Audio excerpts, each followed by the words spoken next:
In today's video, I'm going to teach you how to fix Gmail account disabled. Let's dive right in and get your account back on track. The first thing you need to do is check why your account was disabled. You will see a message from Google explaining the reason. This is crucial because understanding the cause helps you take the right steps to fix it.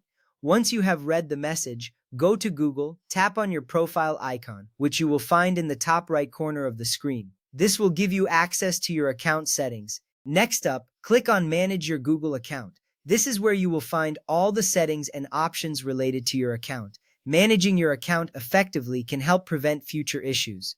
From there, tap on Google Password. It's essential to change your password if your account has been disabled due to security concerns. This step ensures your account is secure from unauthorized access.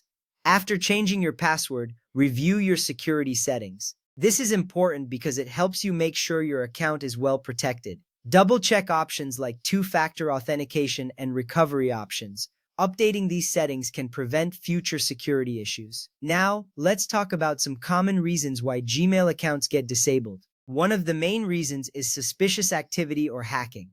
If Google detects unusual behavior, it might disable your account to protect it.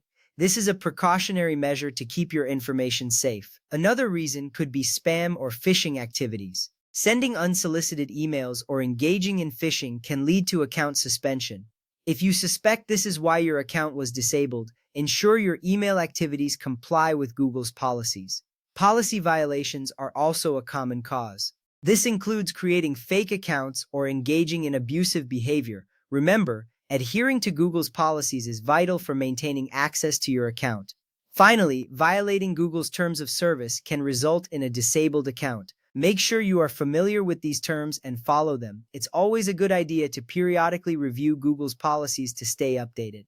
With that ready, let's wrap this up. By checking why your account was disabled and taking corrective action, you'll be on your way to resolving the issue. Remember to always be cautious and follow Google's guidelines to avoid future problems. Thank you for watching, and I hope this helps you get your Gmail account back in action.